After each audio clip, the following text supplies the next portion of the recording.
Olá, turma. Sou a professora Angélica e hoje a nossa aula será direcionada para o Enem. O tema da nossa aula é ênfase nos aspectos macroestruturais da redação para o Enem. Então, prestem bastante atenção, tá certo, galera? Então, aqui, pessoal, nós temos a organização textual, né? Nós sabemos que o nosso texto ele é dividido em duas grandes estruturas, né? Principalmente aí o Enem. Então, nós temos a microestrutura e a macroestrutura. A microestrutura, pessoal, ela é referente à coesão, né? Então, nós já estudamos anteriormente sobre a coesão, né? E a coesão do texto diz respeito aí às articulações gramaticais dentro do texto. Que articulações gramaticais são essas? É a conexão do texto, né? A ligação entre os elementos do texto, ou seja, as conjunções, né? As palavras. Então, tudo isso que está interligado no texto, que liga aí uma parte à outra, nós chamamos de microestrutura. E a macro, né? Macro, que é maior, diz respeito aí aos parágrafos, né? Nós sabemos que a redação do Enem ela é dividida em 3 grandes parágrafos, né? Introdução, desenvolvimento e a conclusão. E a macroestrutura, ela diz respeito à coerência, ou seja, o seu texto ele tem que ter do início ao final uma coerência, um sentido, um significado, que quando o leitor faz a leitura, ele compreende, né? E aí diz respeito do início ao final, fala de um assunto, de um tema só, ok? A macroestrutura, galera, no caso, como eu já havia dito anteriormente, né?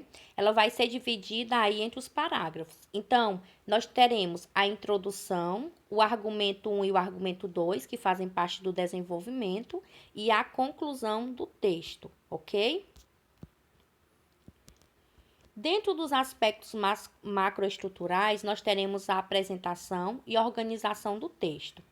Quando eu falo em apresentação textual, eu estou falando, pessoal, sobre a legibilidade textual. O que é essa legibilidade, né? O texto ele tem que ser legível. Então, quando você escreve o seu texto, você tem que ter o maior cuidado para que você escreva de uma forma legível, para que o corretor da sua redação, ele compreenda. E também o leitor, né? Quando a gente lê um texto e a gente não compreende a caligrafia, né? A escrita textual, fica mais complicado da gente poder entender o texto. E os corretores da redação, quando eles lêem um texto que você tem uma apresentação, né, de uma caligrafia que não está tão organizada, que não está tão legível, então, às vezes, ele nem dá muita importância para ler o seu texto.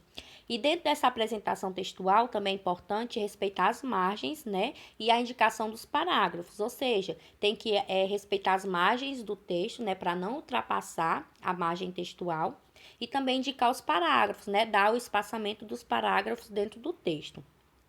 E a estrutura textual, que no caso aí, né, do texto dissertativo argumentativo, nós teremos, como eu já havia dito anteriormente, a introdução, que diz respeito adequado ao tema, o assunto que será tratado, né?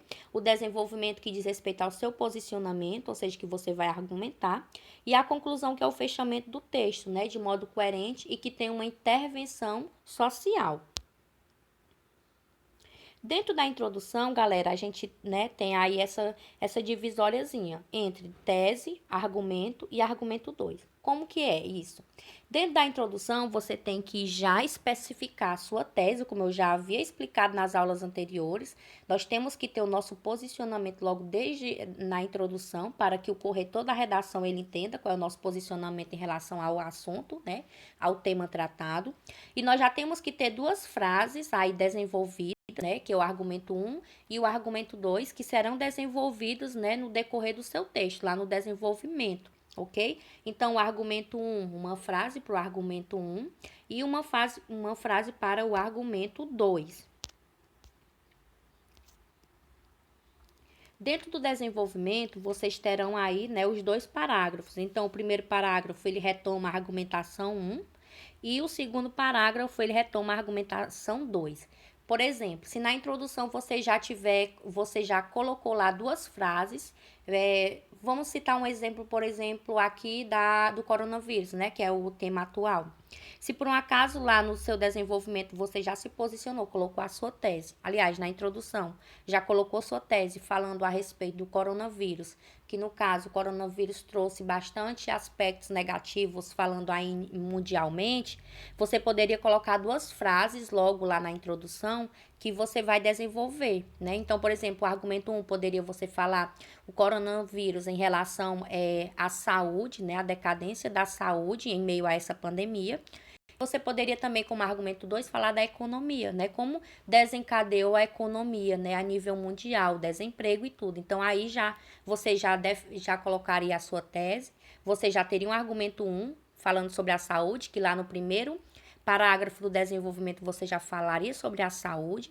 E o argumento 2 sobre a economia, que lá já no segundo parágrafo do desenvolvimento você já falaria sobre a economia. Então, o seu texto ele foi bem coerente, porque você já citou na introdução e desenvolveu lá, né, no argumento 1 e 2, no desenvolvimento do texto, ok? Lembrando, pessoal, que sempre tem que ser contextualizado. Então, qualquer coisa que você coloque dentro da redação, lá na introdução, você tem que desenvolver. Então, seja uma frase, seja uma citação de um livro, seja uma série de filme, ela tem que ser desenvolvida dentro do texto. Então, não é só colocar as informações, elas devem ser desenvolvidas. Aqui, galera, nós teremos agora, né, por último, a conclusão do texto, né? Então, sabemos que a estrutura Enem, ela cobra uma intervenção social. Que intervenção é essa, né?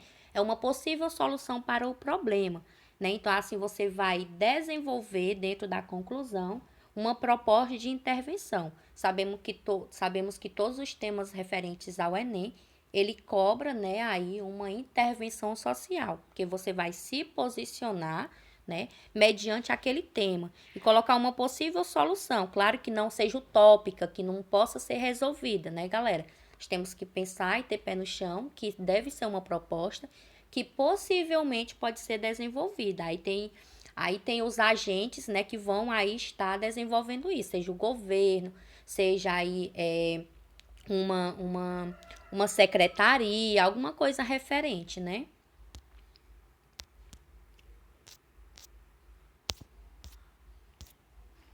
Nós temos aqui, pessoal, nas conjunções referentes a utilizar dentro da macroestrutura. Aqui é só algo para vocês entenderem um pouco, porque nós desenvolveremos isso na próxima aula, que nós iremos falar sobre a microestrutura, né? Ou seja, falaremos aí sobre esses elementos coesivos, certo?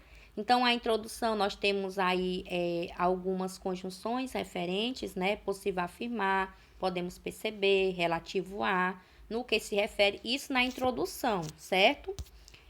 Nós temos ainda que nós podemos utilizar, né, no argumento 1, porque, visto que, uma vez que, tendo em vista, haja vista, né?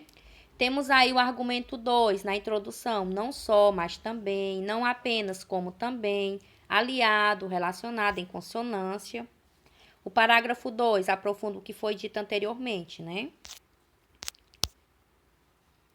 Nós temos aqui também aí no parágrafo 3, né, ideias para somar. Além disso, nesse sentido, outro sim, somando a isso, vale ressaltar. No parágrafo 3, né, se você quer colocar uma oposição, ou seja, parágrafo 1, pontos positivos, parágrafo 2, pontos negativos, no caso isso no desenvolvimento. Então, você pode colocar esses elementos, essas condições, como entretanto, no entanto, mesmo assim, não obstante, apesar disso, outro aspecto.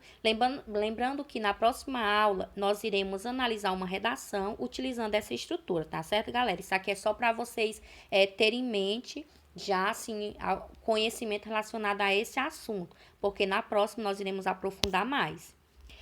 Na conclusão, também nós temos alguns elementos coesivos. Dessa forma, com isso, desse modo, sendo assim, certo? Que são alguns elementos relacionados. Então, aqui nós concluímos a nossa aula, certo? Esta aula sobre macroestrutura. E na próxima aula nós daremos continuidade. Então, muitíssimo obrigada e até a nossa próxima aula.